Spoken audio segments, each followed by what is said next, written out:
for Spencer Jones, who got gamed by Luka and Shea over the course of 6 days. It also wasn't the best game from Luka Doncic, who ends up shooting pretty inefficiently, had 6 turnovers, but got the job done when it mattered most. He was incredible when it comes to the playmaking, and I do think he's been part of this Lakers defensive turnaround recently. And in all honesty, he's playing some of the best basketball of his career right now. And yet, you would never guess that, because I'm sure there's going to be a lot of different opinions tomorrow as I'm uploading this video, I guess today, about Luka Doncic now that he hit the game winner and the Lakers are the 3 seed. But for the last few weeks specifically, it just feels like the media has completely turned on Luka Doncic. All I've really seen are negative things.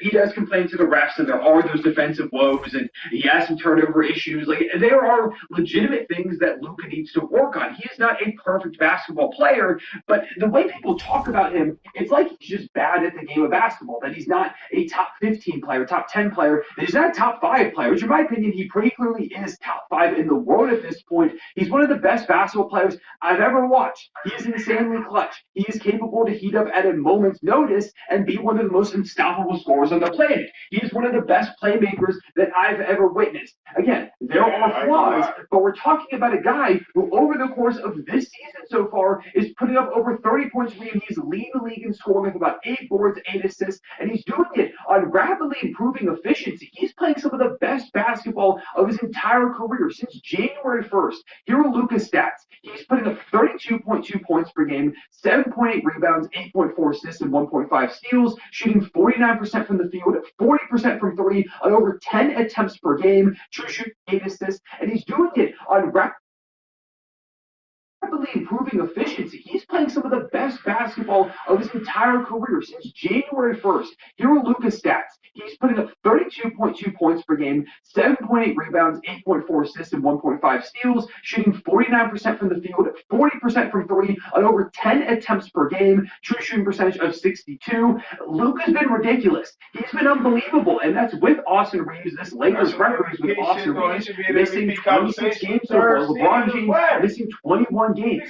They've been without 2 of their best players. Their 2 other best players, the guys that are supposed to be his co-stars, and Reeves is in the midst of a career year. LeBron, it's been a down year. Of course, he's 48 years old, but still is a very effective player. He's been without those guys a lot of nights, and he still willed this team to victories, willed them to big clutch time wins. He's their usual go-to guy, and they've been one of the best clutch teams in the NBA. And like I said, they've turned their defense around recently. Luka's not, the rim protector or anything like that. He is not the sole reason, the biggest reason why that's happened, but I do think he's been putting in more effort on that end. I think he's been better. Over the last 10 games, they were a top 10 defense. They're 8-2 in that span, and they've got the best offense in the NBA with a 122.3 offensive rating. And again, we want to talk about Luka Doncic. Over the last few games, it's 31 on just sub 50% shooting, 11 rebounds, 11 assists against the Minnesota Timberwolves in a win. Against the Chicago Bulls, he had 51 points, 10 boards, 9 assists, and 3 steals on 17 of 31 shooting.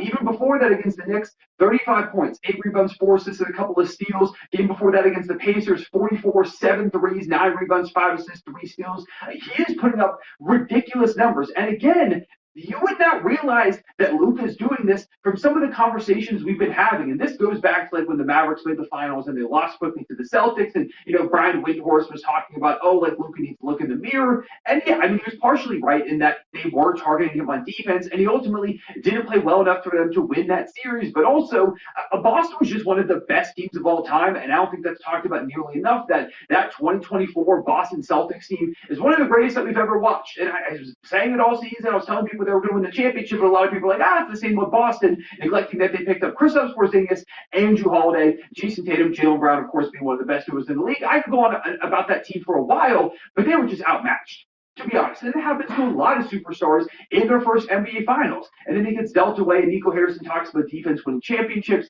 And yeah, that is something that, again, Luka needs to improve on, and I think he's been doing better as of late. But even with Luka being a negative defender a lot of nights, he still is one of the most gifted offensive players on the planet. And I don't agree with people who say you can't win a championship with Luka as the best player, because that's a take that I've seen. The Lakers so far have not put a competent supporting cast around him, one that maximizes his strengths, partially simply because it's just, again, hard to do that on the fly when you bring Luka in last trade deadline. They don't have a lot of assets because they committed a bunch of those to moves in the LeBron James, Anthony Davis era. So they're replenishing that pool. They're trying to bring in some young players. The LeBron era, he's kind of phasing out right now. Like, there are a lot of moving pieces, but I do believe next season the Lakers are set up to have the best team of the Luka Doncic era, and he's shown that if you give him a decent enough supporting cast, which Nico Harrison, credit to him, did do, he can bring you to the NBA Finals. Got to shout out my friends at TickPick for sponsoring this video. They've got the cheapest tickets with absolutely no fees, and if you use code CONE, you get $10 off your first purchase of $99 or more. And if they don't face an all-time team coming out of the Eastern Conference, maybe they win the NBA Finals. Maybe they could do it in the future. I think Luka has all the opportunity in the world to get the Lakers a championship while he is here. See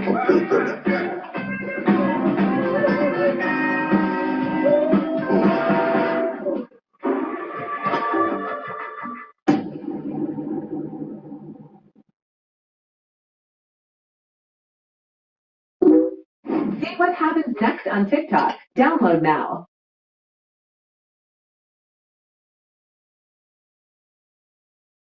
Little black, little boy here.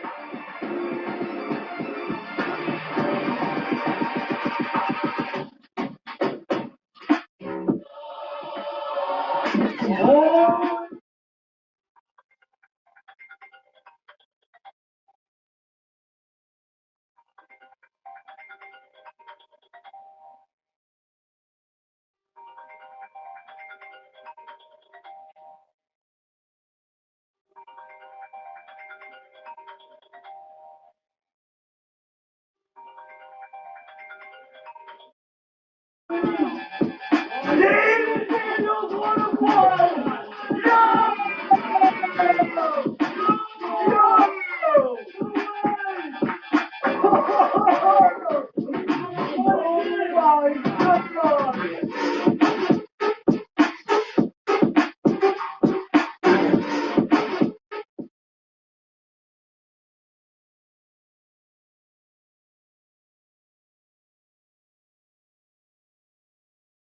I think that is a real possibility. It's going to be hard in this Western Conference with the Thunder and the Spurs and a lot of other teams on the rise, but it's possible. It's possible he wins an MVP award. He's already a Hall of Famer, in his mid-20s. There are flaws to his game, but he's also one of the 5 best basketball players on the planet. And I put out a tweet a few days ago talking about, who's on your All-NBA first team as of right now? And I was shocked that people didn't have Luka Doncic. Luka should be on All-NBA first team, 100%. He is one of those names that should be a lock on there at this point, if you ask me, because the Lakers, I would not have pegged them as a 3 seed. Part of that has been the disappointment of some of the other teams, the Denver Nuggets included, who again lost tonight, blowing another clutch game like they like to do this season. The Wolves have been up and down. Of course, the Rockets are supposed to be a contender, but they're not quite there. But if you told me before the season, okay, Thunder and Spurs are going to get 1 and 2, who's going to be number 3? I would have picked the Rockets, the Nuggets, and the Timberwolves before I would have told you the Los Angeles Lakers, because it's a flawed roster, because they don't have a lot of great defenders. They are just trying to make it work on the fly, and Luka has been the biggest part of that. He's been the glue to what this team has done so far this season. He makes his teammates better, if you ask me. And it's not something that's talked about all that much. Instead, it feels like a lot of focus on his flaws, when in reality, he is one. Tonight was his first 50-point game as a Laker. He got 5 points, 3 points.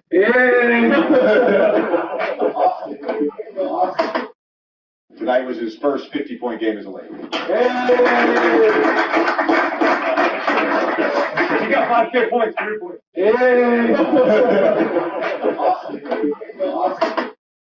Tonight was his first 50-point game as a Laker. That nigga said he got 5,000. He got 5 points. Damn, I picked the wrong team. Tonight was his first 50-point game as a Laker. The best basketball players on the planet, and yet, again, the way that Luka's talked about, you wouldn't really expect it all too much. So I just want to give him his credit, basically, and with the game winner happening, I thought that was a good moment to go ahead and do so. I made my most underrated player for every NBA team video a couple of weeks ago, and Luka was my pick for the Lakers. Some people were like, Luka for the Lakers, are you sure? And I could have gone, with a role player who goes a little bit more under the radar, but I wanted the chance to talk about Luka now. I feel like he has gotten underrated by a lot of people. and maybe just go ahead and do so again with how well he's been playing as of late, and with the Lakers surging right now. And well, listen, I still don't think the Lakers are a championship contender. The ball is not quite what he once was. I think there are going to be still some problems on this roster, but like I said, they do have the Luka Doncic problem. It's one of those things that's on my channel if you want to go see it. I basically talked about how now it's on Rob Pelinka this summer to make it happen and figure out how do you put a contending team around Luka Doncic. And it's going to be difficult when they don't have a lot of picks. They are going to have to sign Austin Reeves to a decent contract. They're going to have to find ways to make it work. It's going to be very, very hard.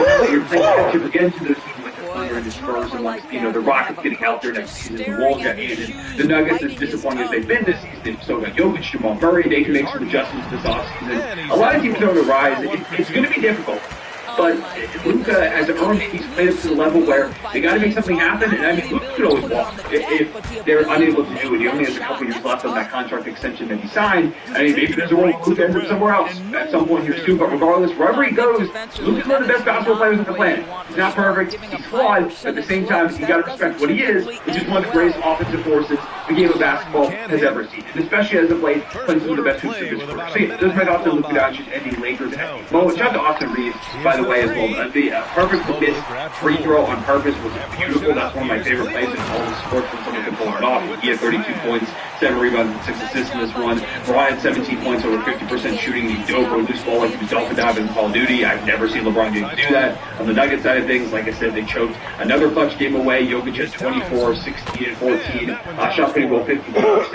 Aaron Gordon had 27 points and was hitting big threes. Cam Johnson at 18. He was pretty solid. The big issue was Jamal Murray, 5 points, couple of turnovers, fouled out in 36 minutes, 1 of 14 from the field, 1 of 7 from 3, and Jamal Murray's the guy who's known for frying the Lakers, so this was one of the most shocking things I've ever seen, but ultimately, yeah, that was one of the biggest reasons why they lost, and also the defense for them is just not very good, and now the Nuggets are the 6th seed, just by themselves. They're alone in the 6th spot, only 1 half games up on the 7th seed Phoenix Suns. I don't think they're going to fall that far, but it is something to keep an eye on because they've been one of the most disappointing teams in the NBA this season, and if this keeps up, you might get a video titled something like that. This was a little bit quicker because, as you can see, I'm in a hotel right now. I got to be up early in the morning. I'm going to the Timberwolves game, which is like 6 hours, so I think this video is going to go live. So, yeah, I'll be at the game, posting content on TikTok, Instagram, all those platforms as usual. But I appreciate watching. Leave a like and subscribe if you enjoyed. Hit the notification bell. Don't miss out. Video down below in the comments. What thought the Lakers, also the Denver Nuggets, because again, I might make a video on the Nuggets again here at some point soon if they continue to play. They do need their schedule. I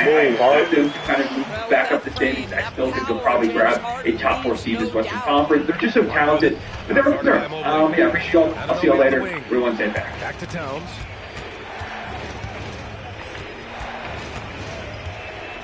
Shot clock at 6. It's good.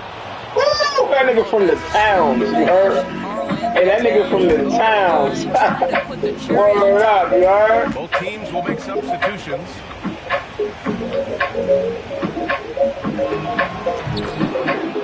Y'all niggas better start sticking up about 40. 1:33 left Big, to the first. big dash. You know what I'm saying? Bodega. I couldn't be more excited to announce the generation version of our Mirren boots and our Bulldog boots. First and foremost, we upgraded our leather to a USA barnyard resistant leather sourced from Texas hives. That leather can withstand renewal. 11 points for Carl Anthony Towns. What's going on, y'all? It's Cohen, and the Western Conference playoff race is absolutely insane. We're talking about one game separating the 3 Timberwolves. If I made this video 2 days ago, those teams have been completely flopped. Or like the Rockets as their reasons.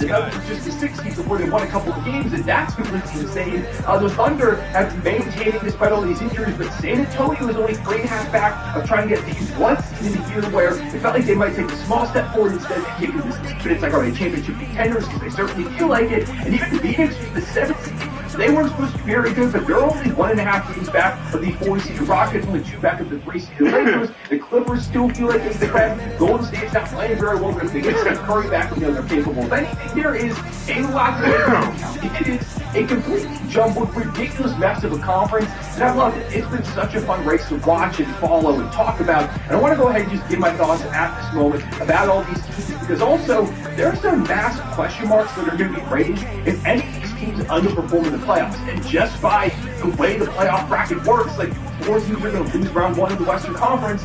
Some of these teams are going to have to really answer for the way this season goes because they're going to have disappointing acts. So let's go ahead and talk about these teams. And we'll start at the top with the Thunder and the Spurs. I was actually at the Thunder Celtics game tonight as I'm recording this video. That's why my background is different. I'm in a hotel in OKC. And it was cool to see Shea break Wilt's record. It was an insane clutch game again. If you ask me to predict my NBA Finals right now, it probably is Thunder versus Celtics. That's the way I'm leading at the moment. But yeah, the Thunder, I don't want to be injured. LA, nigga. Fuck all that shit. LA. We good. The biggest gap between the 1 and the 2 seed ever because San Antonio, it just refuses to go anywhere. They lost tonight without Victor Wembanyama against the Denver Nuggets, but it took all 48 minutes for the Nuggets, who have Jokic and Jamal Murray, or without Aaron Gordon, who's kind of like the linchpin of this team, feels like at this point. But they have their top 2 guys. I think LeBron and AR do. AR do for a ring. To knock off the Spurs in the game without Victor Wembanyama. That shows you who the Spurs team. I just can't see. I can't see the Lakers and Luka winning the ring without LeBron. I can't see it, bro. I just can't see. Why would they send him there? Why would they send him there with LeBron and then he win the championship without LeBron? That don't make no sense. Get the fuck out of here. I'm telling y'all, fuck that shit, nigga. It's not happening. LeBron's winning the ring with Luka, bro. Stop them. They just have these formulas deals to be really successful when they get to the playoffs. I do think there are flaws. I do think the experience can cost them. But it's hard to say that they're not championship contenders of the highest pedigree when we see everything that they've been able to do this season, including beating the Thunder 4 times out of 5 games. They're right there in the race. I do think the Thunder are going to drop to 1, but the problem is if San Antonio just ends up as number 2, which it is so possible they get number 1, it's such a successful season. As long as they don't lose round 1, which I don't think is what you think. We'll talk about the Clippers in a little bit. I think Clippers first round 1 would be so fun to watch. Kawhi going up against his former team, and it's Kawhi's playing at probably his highest level we've ever seen, and we know how Kawhi rises in the playoffs. It's how Lu's an amazing coach. There is a lot to like about that potential series. Which, I don't know. I just don't feel like it's going to happen. Brought to you by TickPick, the cheapest coding at $10 off your first purchase of $9 or more. Let's talk about this middle of the pack. The Lakers, the Rockets, the Nuggets, and the Timberwolves. Again, you could just shuffle those 4, and you've got a 50-50 shot at being right on any given night because they've jumped around so much. The Lakers being the 3 seed, though, is really interesting because all season it feels like we've been talking about the Lakers are disappointing. They don't feel like championship contenders. They feel like they're going to lose round 1, this and that. A lot of people have been talking down to Luka, and tonight he went out there and had a 51-point game against the Bulls. Bought results. Really shouldn't talk trash to Luka Doncic. I think people should learn that by now. Luka's been incredible. I said in my most underrated players in the NBA video, he is not being talked about enough, given enough respect for how good he has been this season, especially since like January. He's shooting like over 40% from 3 on like 10 attempts. He has really risen his efficiency. He's sure got the issues where he talks to the refs sometimes, and there are some ups and downs and turnovers. Like, there are flaws of Luka's game. He's not the greatest defensively, but he is one of the most dynamic players I've ever watched play basketball, one of the craziest microwave scorers ever, an elite playmaker. He is one of the top 5 players in the entire sport, 100%. I don't think that is controversial at all to say. In fact, I think that's just objectively right to say. He's a reason he's so good this season is Braun. It's been a down year, and it does feel like he's probably gone this offseason, but he still gives them a lot. Of course, the issue is, and remains, like, you take a look at the advanced metrics, and it's like, this Lakers team is probably not that good. They kind of just are managing to eke out a lot of games in clutch time. That's what they've done all season. They've been a juggernaut in the clutch, specifically against the worst teams, against the upper echelon squads. They can fall apart a little bit, but if you get into the final moments against the Lakers, they're probably going to make you pay because they've got so many tough clutch shot creators and makers and playmakers with Luka and Reeves and LeBron James. The defense is a huge question mark. Listen, I think the Lakers have kind of the least to worry about if they lose round 1 because this kind of did feel like a gap year, I feel like, and they haven't gotten that full offseason to really reset around Luka Doncic. I know you're like, oh, what about last offseason? Well, this summer, Reeves, they're going to be able to, re-sign, but his contract will be off the books for a moment, so they can bring some guys in to bring Reeves after the firm rights, flexibility. Braun's max contract might be off the books. That gives them a lot of opportunity. They can fully reshape this roster. Almost nobody's coming back outside of Luka. He's most likely less free agent. It's a maneuver. He's going to be back. So they can really build this stick around Luka Doncic. Now, is that going to be easy? Not whatsoever. But it does give them a fresh slate. So even if they lose, they were already going to shuffle this thing tremendously, it felt like. But at the same time, I think if they get the right matchup, they could cause some problems. Like, I know they lost the Wolves last season, but the Wolves are so hyper-inconsistent. It's the same thing with the Houston Rockets. I think they could beat either one of those teams in a series. I don't know if I'd pick them over Minnesota. Really, this whole like Western Conference middle of the pack feels a lot like a game of rock, paper, scissors, where it's like if you get the right matchup, you can make something happen. It's the same thing with the Houston Rockets. Although Houston, it's so funny because all year so he's been talking about, wow, the Rockets have been so disappointing. Like, they're 40-45. They're half a game out of the 3 seed in the Western Conference. I know they haven't played like the championship contender. They were supposed to be. When you consider the injuries to Fred VanVleet and Steven Adams, and Alan Thompson hasn't really taken this huge jump, and it's not been the best season for Shengun considering the trajectory that he's been on a majority of his career, and then also like the earlier stuff with Kevin Durant. Like, there are a lot of reasons that this team should go up physically for the Rockets, but they're maintaining. I mean, they're not that far out of a 7 seed. They're only 1.5 seeds ahead of the Suns. Like, they could definitely fall down the board, but they've been okay. I do think they're an extremely fun playoff roster. To me, they almost feel like my safest bet to be a first-round exit amongst this group, just because I think it's going to be really hard to generate consistent offense. I think there are so many issues that are going to come back to bite Houston, and I do think this is one of those teams that is going to have some big-time question marks going into the offseason if they do lose round 1. I do think they could beat the Lakers. I can see a world where they beat the Timberwolves, so I'd probably pick Minnesota. I'd probably pick Denver over the Rockets as well, but, I mean, with Kevin Durant and a good defense and an offense that can be dynamic at times, even though it's not all the time, they really need their shooters to hit, and that's not super often that happens. I mean, they do have the chance to make things interesting at the very least, but I do think with the Rockets injuries, the front office can kind of point to that as an issue.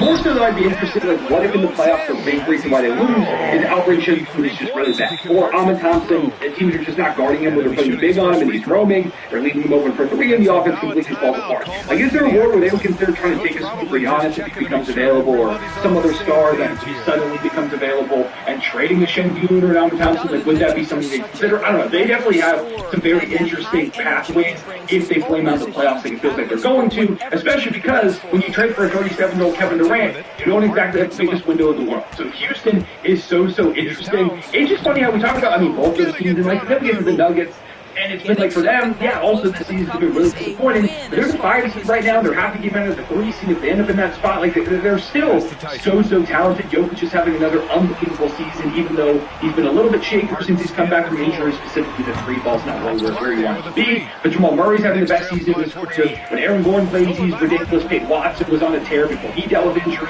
Really, it's just, I don't trust the Nuggets all that much in terms of their cohesion because of these injuries. There are a lot of moving parts. I really don't like Jonas Valanciunas as this team's backup big. I said that going into the season, and I'm glad people are realizing what I was saying. Like, yeah, in theory, he could be one of the more talented backup bigs you've ever had for Jokic, but I continuously said I would rather have someone who doesn't really replicate what Jokic does, and instead is this, like, athletic, defensive big. Because Jonas Valanciunas comes to the court, he gets fried, especially against the top teams. Like going up against the Thunder or San Antonio, like, these are teams that take a big-time advantage. And yeah, obviously when Jokic comes off the court, things are going to get worse, but Valanciunas really isn't helping. So the Nuggets, if they get healthy, I mean, they're 5-5 in their last 10 games. They've definitely been falling apart a little bit recently. The clutch time stuff is worrying. The defense is worrying. There are a lot of issues, but just talent-wise, they are very talented. I don't know how to feel about David Adams, though, and I just think of the Nuggets, like, say they lose round 1. Say they fall to a Rockets or a Wolves, and the Wolves have had their numbers at times. Or say they fall to a 7 seed, and suddenly they're playing San Antonio Spurs, and they lose round 1 or something like that.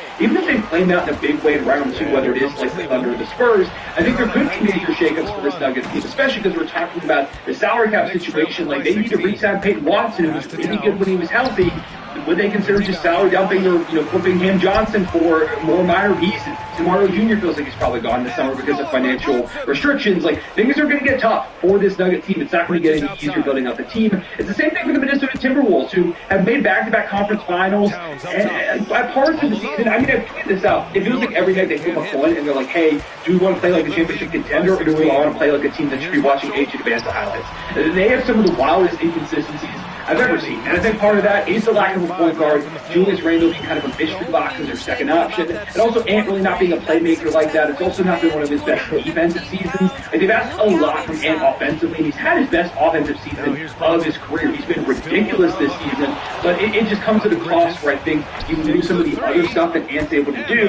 And I would assume as an addition, he's helping. Reed is really good. Gobert is still playing some of the best defenses in the NBA. And Jamie Daniels having one of his best seasons. Like, it does feel like the Wolves should have the ability to get back to another conference finals. But again, it might just come back down to seeding. Like, are they going to face the Spurs or the Thunder in round 2. Can they take advantage of the lack of experience with San Antonio? But I do believe that similar to the way that Julius Randle struggled against the Thunder in the playoffs, like against the Spurs, I think he's just going to be a turnover machine because they've got so many guys that can pressure him in ways that I don't think he's really ready for. So the Wolves are such a weird team. Like, I might take them to beat the Nuggets, although I'd probably leave the Nuggets because of the talent, but how healthy are they going to be? And the Wolves have been one of the healthier teams in this Western Conference when you compare them. That might be, they have lost their guys for a lot of the season, and they still, worse than some of these other squads. Or like advanced stats to tell you they clear like the Lakers. I don't know. I'd be so interested to see if people would pick a Lakers Timberwolves series, because last year most people picked the Lakers and they got fried. Would it just be the same thing? Would we just see a lot of similarities? Because I do think these two teams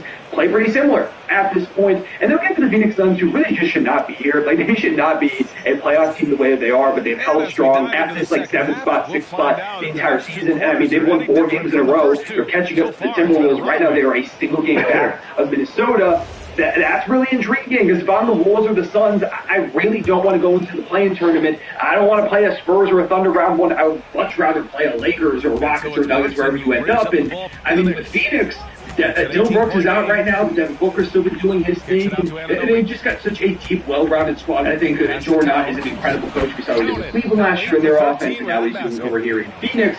He's just kind of a mastermind. And I do think Phoenix would be an annoying team to play round 1. I don't think Phoenix is going to make any playoffs. I'm going to be surprised if second option Dylan Brooks works in a playoff setting. But I do think they're physical, they're annoying, they're going to give you at least a somewhat tough series. But at the same time, I do worry about being in the play because, yeah, the Phoenix, theoretically at the moment, I mean, they're not going to fall down to the 8th seed. So whoever ends up there, whether it's Minnesota or Phoenix or the Nuggets, it could even be like the Rockets or the Lakers. Like, there is still plenty of time for them to lose a few games and fall into that spot. And whoever ends up at number 7 is going to have to play the Clippers, which is absolutely terrifying. I mean, the Clippers, Kawhi Leonard is playing at the highest level we've ever seen. Darius Garland is looking more and more like Darius Garland. Mathurin has been pretty good. They've held up strong. And we talk about Kawhi Leonard being a playoff riser. Now you've got to see the best version of Kawhi playoff rising. That's terrifying. And I think about a series between them and the Spurs, and it's Kawhi going up against his former team, or it's Kawhi going up against the Thunder, Shai Gilgeous-Alexander. Like, I don't think the Thunder Spurs want to play the Clippers in round 1. It's going to be a much tougher series than you really want to see if you're a 1 or a 2 seed going up against an 8 or a 7, wherever they end up. And I do think I might lean the Clippers over the Suns in that playing game. I mean, they've just been playing some of the best basketball in the NBA. They were 6-21, and since then, they are 27-11. They've been red hot. And with this version of Kawhi Leonard, I mean, they can beat practically anybody on any given night. I don't think they're going to win a first-round series. I think they'd be a really tough out. And if I'm Phoenix, that's scary, because I don't want to end up in a winner-go-home game against, Steph Curry if he's back for the Golden State Warriors, or even Portland. They've not been great on this season as good as they were supposed to be. But they are a capable team that can give you some issues, and it would be really rough for Phoenix, as well as they played all season. We'll see what Dylan Brooks looks like when he comes back from his fractured hand. To just go into the play-in and they end up losing that first game, losing the second one, they fall all the way out of the playoffs. It'd be really tough. I do think the top 8 that we have right now are going to be the top 8 teams in the playoffs, but I have no idea what order it's going to be. Because the Clippers could jump to number 7 through the play-in, and then it could be any one of the Suns, the Wolves, the Nuggets, the Rockets, the Lakers falling down to number 8 in that scenario, or staying anywhere between 3 and 6. It's going to be crazy. I mean, we have no idea what the matchups are going to be. It's similar to what we saw last year, where it came down to the last day of the season, and I got my fingers crossed that we see something similar. When I started my record label, the business side of things, taxes, finances, definitely felt like adulting. But just because you start your own thing doesn't mean you have to figure it out on your own.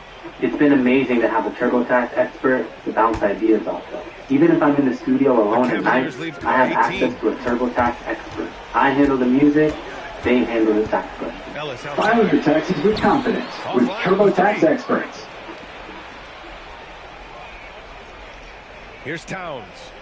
17 points in the game. And that's going to be a turnover. They call him for the 8 seconds. I think that's going to stick with them. This is basketball, and I doesn't always equal the result. So much energy tonight, unbelievable shot. Now here's Schroeder. 18 points separating his team. That's the biggest lead of the game. Talent on the planet. This game is you don't want to miss it. There we go! Here's Anunoby. No points so far. Right around a minute and a half played in the third quarter. Outside Hart. 6 on the shot because I clock. absolutely love that drama. But yeah, basically all this to say, I feel no idea what to make of a lot of these teams in the West. I feel like it should be Thunder, Spurs, Nuggets as contenders, but obviously the Spurs don't have a lot of experience. They've shown everything else, though, and I've never been a big experience guy. The Nuggets, like, talent-wise, it feels like they should be there, but there's been such massive flaws with them this season. The Rockets, the Falcons, the contender, the Lakers, I didn't think that the Lakers are ahead of the Rockets right now, despite it feeling like it's been a very disappointing season. And the Wolves, it's like, hey, they played pretty good this year, albeit inconsistent, but now they're barely inside the play-in or outside of the play-in into the playoffs. The Suns and the Clippers are hanging around right there. How did the Clippers go from 6-21 to 33-32? It's ridiculous. So, yeah, it's a wild playoff race, and I'd love to hear your thoughts. I want to know, if you had to power rank like these 8 teams, how would you power rank them, or even more so beyond like the Thunder and Spurs? Who was your third team? I'm assuming a lot of you are going to say the Denver Nuggets still, which is surprising. So maybe even beyond like the Denver Nuggets, not including them, but who's your next scariest team in the Western Conference? Who do you think can make a run? Because I could see a world where the Wolves do make a run, and they end up making it into, you know, they beat the Lakers, and then it's them going up against the San Antonio Spurs, and maybe just with the experience advantage, they go to another Western Conference final. I don't know how that go for them. The last week's not gotten great. The Rockets, I mean, maybe if they get the right matchups, maybe there's some more. They're able to go on a little bit of a run. It's just a wild Western Conference. There's a lot to take into account. I mean, maybe Luka Doncic just pulls off some insane magic, and suddenly they're in the conference finals. I don't think that's going to be the case, but maybe there's more where that happens. So I want to hear your thoughts down below in the Western Conference playoff picture. Who are you confident in? Who are you not? I can talk about the games tonight, but to be honest, I didn't get to see too many of them because I was at Thunder versus Celtics. Shout out to the Nuggets for beating the Spurs in that huge, you know, Jokic, Jamal Murray masterclass. I've talked about Luka dropping 51 points, I believe, on the Chicago Bulls. The Mavericks beat the Grizzlies 120-112. The Hawks beat the Nets 108-97. The Heat beat the Bucks 112-105. Bam Adebayo did not drop 84 points. The Suns beat the Pacers 123-108. The Pistons annihilated the Sixers, who are rapidly falling down the standings with their injuries, 131-109. And the Magic beat the Wizards in overtime, 136-131. Below Koulibaly hit a three. They don't look like he was supposed to hit. His Wizards teammates playing for we're trying to tank the shell a little bit. But anyways, those are my thoughts on the NBA tonight and the Western Conference playoff picture specifically. Love to hear your thoughts. Let me know down below in the comments. Wherever you're watching, leave a like and subscribe if you enjoyed. Hit the notification bell so you don't miss any future videos. I appreciate y'all. I'll see you later. Real one, stay back. And there's the shot clock violation. Couldn't get the shot off in time. And so now a timeout called by Kenny Atkinson. We might see him looking to make some tweaks to the strategy.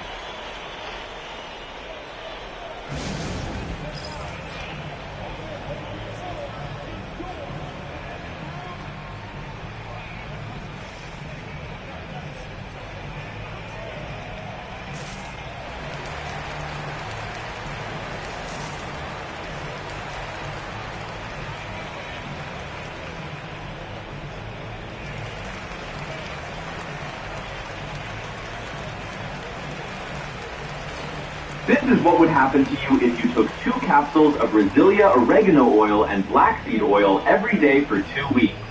He's saying about 50-50. Were they supportive of it? I don't hear a lot of conversation around it, but it wasn't real anyway. It wasn't real right now. It wasn't real? It's never real. Thank you. I didn't want to say that. Yeah, you know, like, this is what people think. People think that you go to dinner, yeah, and it's a $90 bill. Yeah, she's paying $45 and you're paying $45, buddy. No, that's not real. It ain't 50-50. If everything ain't 50-50, you can't take one or two things and make it 50-50. I agree. Since Dwayne Wade and Gabrielle Union have offered up intimate details of their relationships via the podcast verse a couple of years ago, we've been covering. All right, now they've entered the media spotlight not only through the transitioning of Dwayne Wade's son, but then also they went viral a couple of years ago in regards to this 50-50 conversation. Dwayne Wade being part of the NBA career, almost at $2+ million, if not more at this point.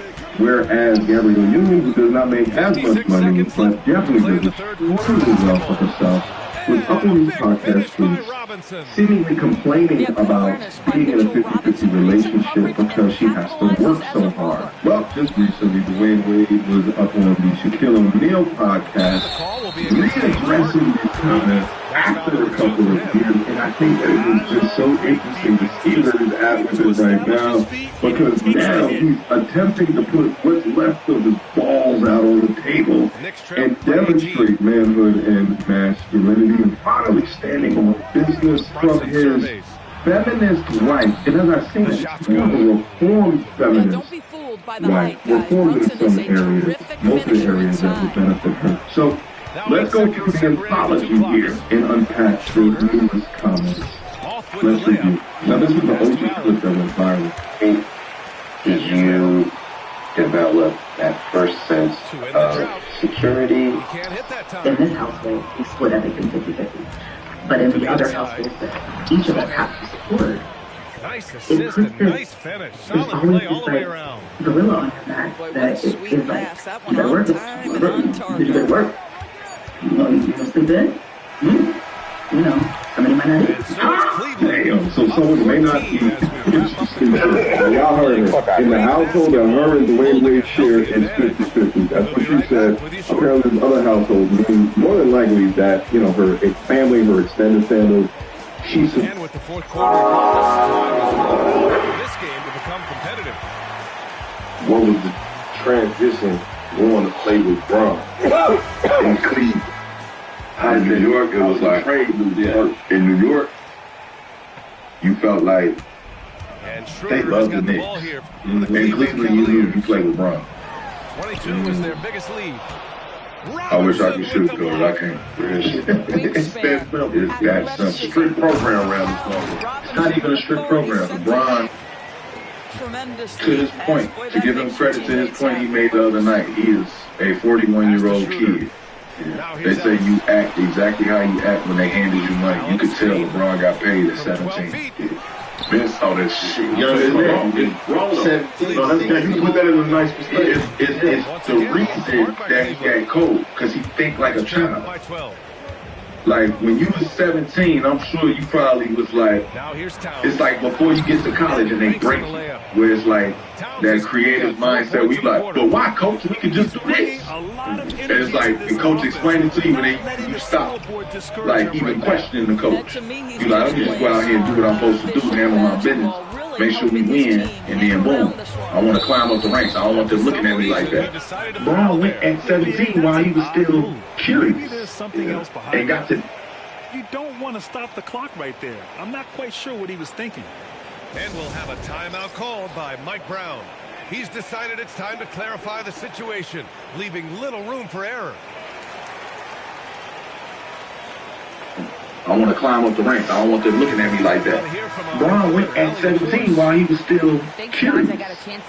And got to navigate through that shit. Now, he didn't get to keep on coach, but he got to navigate. You know what I'm saying? It's like, now it makes sense for me. Like, damn, bro. We're at that level now. But that's how he got there. It's like us with our kids now. We ain't had none of this Instagram. We don't know what. We didn't know what workout. You got to leave you not knowing what the fuck workout you was doing. You just hooping. You have to limit mistakes. They're so tough. Hey, battery dead. Yep. These are the kinds of plays that can be game changing. You feel me? We ain't at 5. We wasn't.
tell you, Bam is having a massive impact on this game. They just can't stop him. Adebayo with it. Fires in the triple. He now stands alone for second most points in a game. Unbelievable night. And to think he has eclipsed Kobe's mark of 81, this is a game we'll be talking about for decades. What's up, guys? Derek Queen here, and you're watching NBA2k TV. It's time for some more 2K TV. And let's tip off with your top play.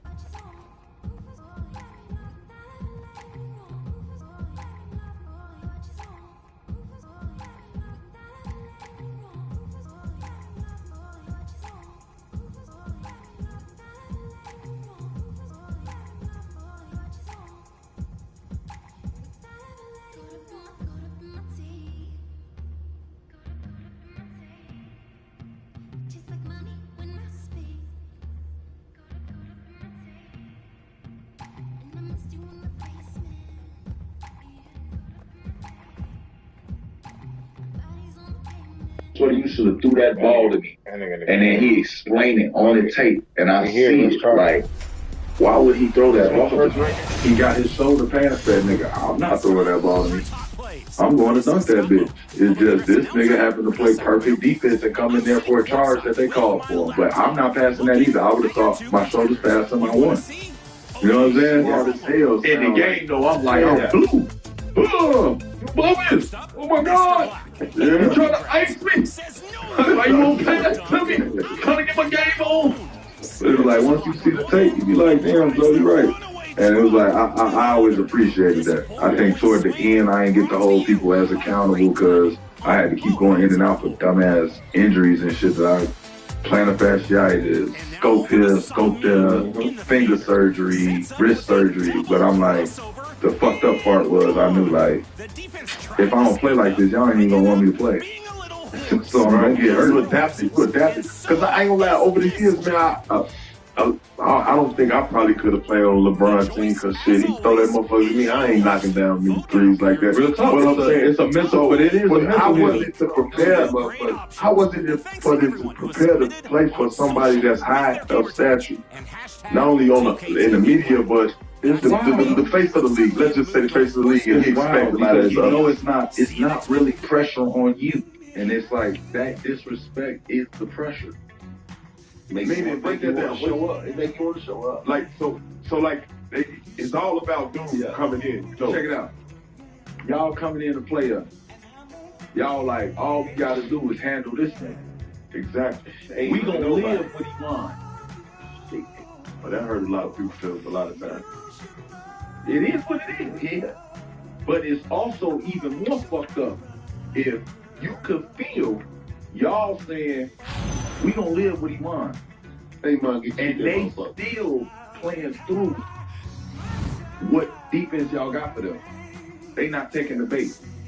We know you want Iman to shoot 20. He's not shooting 20. That mental preparation is insane. Because you are, at that point, you are insane. Like, you finna do the same thing over and over, and you finna expect a different fucking result. They not giving you this ball. So what you gonna do? You got then they tell them, now think, I'm the nigga that came from doing the tip dunk in New York. Mm-hmm. Don't go to the board. You're our best defender. Ooh.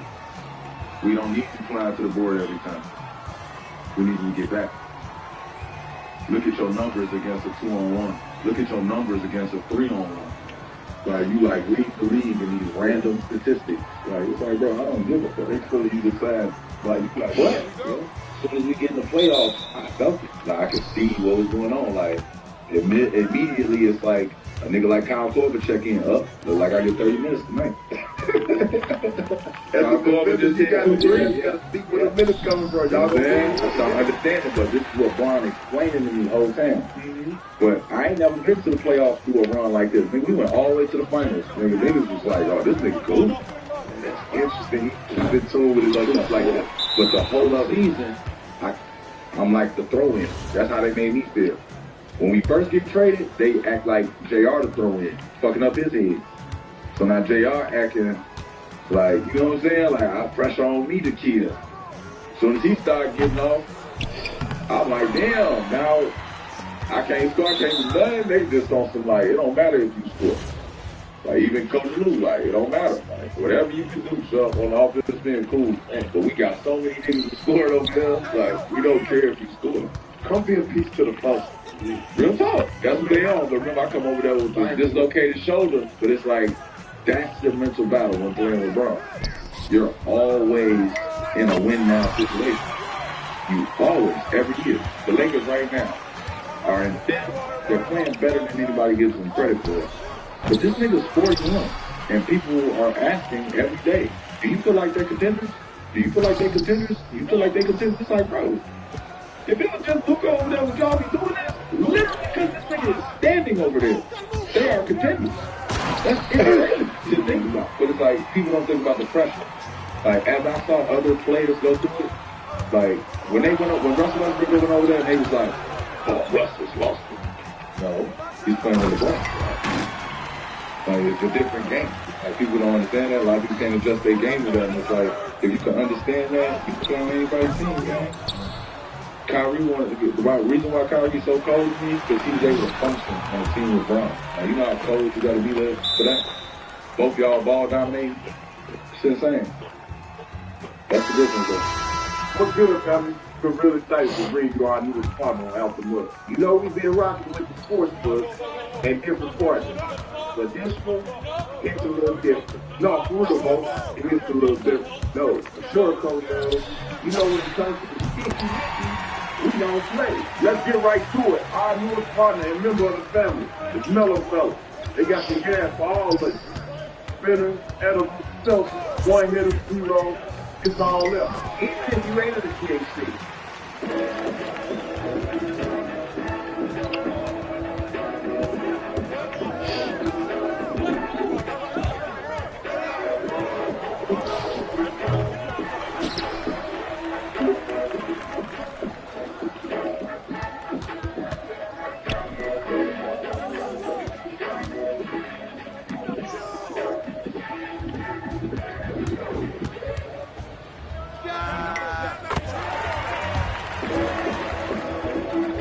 Which current player do you think could drop 101 points in an NBA game? A couple players that come to mind. I gotta go with Luka. I gotta go with Devin Booker. I gotta go with Nba. Then I gotta go with Giannis.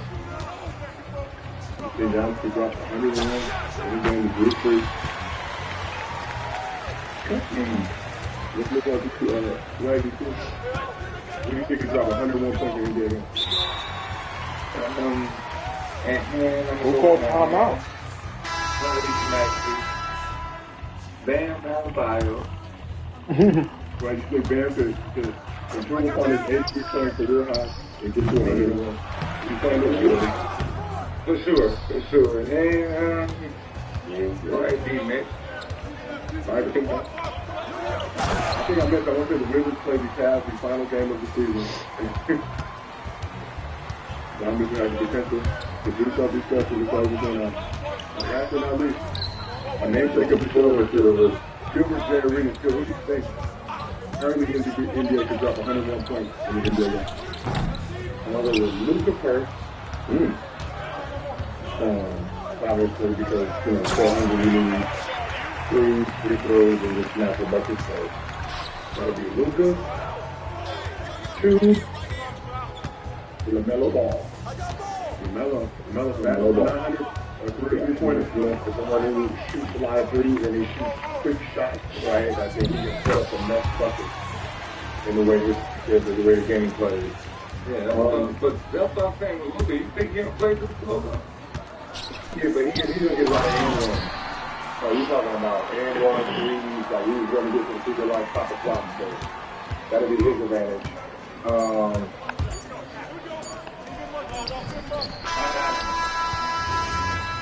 At worst, but my for sure, Victor. I think Victor can get it. Right? We try to poke the basket and hit some threes. And here's my sleeper. Carl Anthony. Wow, there's a big bodega. Carl Anthony. Yeah. I think the big bodega can get it. Hey, Harden's kind of nice. I think the big bodega can, like, you're talking about he shoot threes and he gets $5. Brunson's gone, and they could say, we want you to do it. I think we can get it. We want to do it. How does you I don't think he got enough energy for it. You got to think as a team. You got to have the right team. I think the team. If you ever look at specific games of that, of people trying to break records, the first 3 quarters, you're playing them straight up, right? Only when they're trying to get close to the record is when they're going to triple quadruple team and do all that extra shit because they don't want you to get something. So you do have to be in shape for that. So Carl will have a hard time because then you got to bring the ball up, and if you can't dribble the ball up the court, you're not going to do that. So they're going to take the ball out of your hand in the half court, so you're going to have to do it then. Just give me the ball now and let me go. So the SGA. You don't shoot enough threes. You don't shoot enough threes. Like, you're talking about somebody who you got to shoot 27 threes. Somebody who makes at least 17 out of those. Like, if he got to go. If Steph was younger, I would say Steph. But it's to be said, hey, you're going to be able to go for him. Shit, Clay, too. I'm going to play this Steph, Clay. I'm saying Curry got,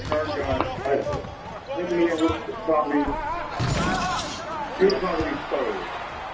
In reality, he'll probably be third because he's a lot of threes and he can get to the free throw line. Yeah, y'all say a healthy Embiid. I don't know if I heard Embiid's name mentioned. He's not all that. Okay. I'm with you. A 27-year-old Steph. What about Danny Young? But the niggas is just done. They just can't like it. I mean, if you can just give them one night. Throw the quarter zone in there, put some numbers in there and say, hey, what about Brunson? Jalen Brown. If I'm playing the Wizards, he's like, I would try to get my star player to break the record for the rest of the season. Yeah, Brunson, he wastes too much energy trying to score. Like, scoring 100, you got to just, most of your points got to be quick, so Maxey, Tatum, because Tatum, Donovan Mitchell. Yeah, he said. I said, please get me off that. The shot's on Kawhi's name in the hat. I just said based on. Yeah. When we started the All-Star game, I'm just excited. It's Cam Thomas. Like Cam Thomas. Super jumper, he don't get fouled. But everything he does is going to be fadeaway. So like people like that, that means they're going to make at least 30 to 40 shots. Right? When you get that, you're talking about most of those, you got to be free throws. You got to be free throw a lot. That's why I said Wemby is probably the more ideal if you have to put money on it. Like, because, he can shoot threes, he can get fouled, he can make you a little easy some chip ins, right? Low effort scoring for the most part. Or LaMelo Ball, come back and, of course, shoot some of those, and you're just on fire. So when the Wizards come to LA, on the 30th, Luka should try to break the record. At the end of the season, everybody gave up at the end of the season. Smoke these Wizards. The Wizards like, hey, the Wizards have a nice bucket put on their head. Yeah. I'm mostly good on the Wizards. Yeah. Think about it. You talk trash, but they come right back at you. The last week, man, think about the last week of basketball when you gave up, man. You know, that's why most of those records are at the last week of basketball. I'm trying to get it. I tell my teammates, like, hey, tonight, let's try. Yeah. We're going to talk about you a little bit later in the show, but let's take this thing very interesting. Do you think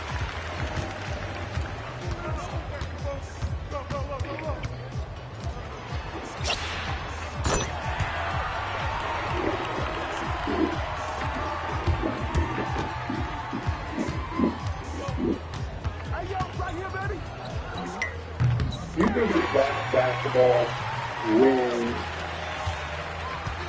you didn't shoot the team the whole game, or you start fouling other players so Ben can't get the ball. Like, well, like who messed up first and put the bullshit in the game? But you know, there's always, like, you know, like, if we're at the park and someone calls the bullshit, right? You know, down. They don't, you know, once you started, it started. But, you know, like, he's already on a, so now you're fouling someone else so they can shoot so he can't score. So that's why they put the ball in the hand. So, it's, you know what I mean? Like, you know, once you start doing it, then. I think he missed that free throw. Perfect though. From Miami? Oh, I missed that free throw. That's perfect. It was still entertaining though. Huh? Yeah. I said it was still entertaining. You gotta make the free throw. Yeah, 36 or 42. Both NBA records. Yeah, well, let's right there. Looks like go 42 to 43 from the line in the game. That's already wow. Let's keep this thing moving. James Harden would have been, you know what's so funny? Like, young James Harden would have probably been, for sure. He didn't make it, but see, he couldn't do it because he always made the playoffs. And it was one of those years where he just could have just, last game of the season, shoot three, get fouled, knows how to get fouled, knows how to bait. So he's been sitting in the free throw line a lot. The thing about third guard to surpass 29,000 career points. All right, well, let's just get the ticket over to Los Angeles.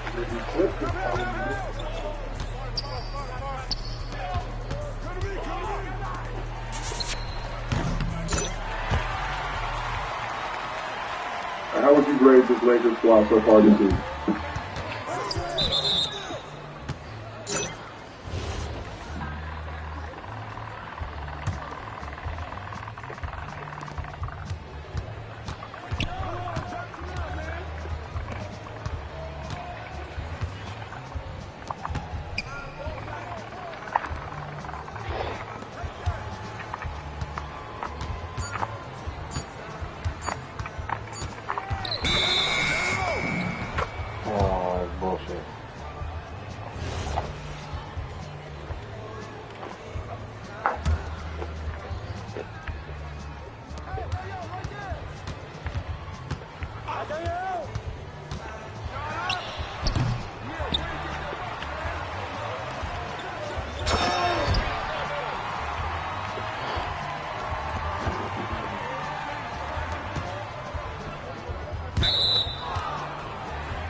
I know you got your arms in this conquer, but jumping back into the fight didn't do you well. I'll get comfortable being uncomfortable. Welcome to the U.S. Marshal. Everything's got to be down there.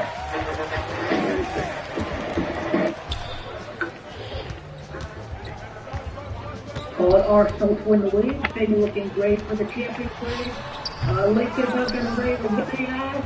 Nobody wants that quote coming with the LA Lakers playing the best ball right here. Nobody wants to play the Lakers. Hold on a second.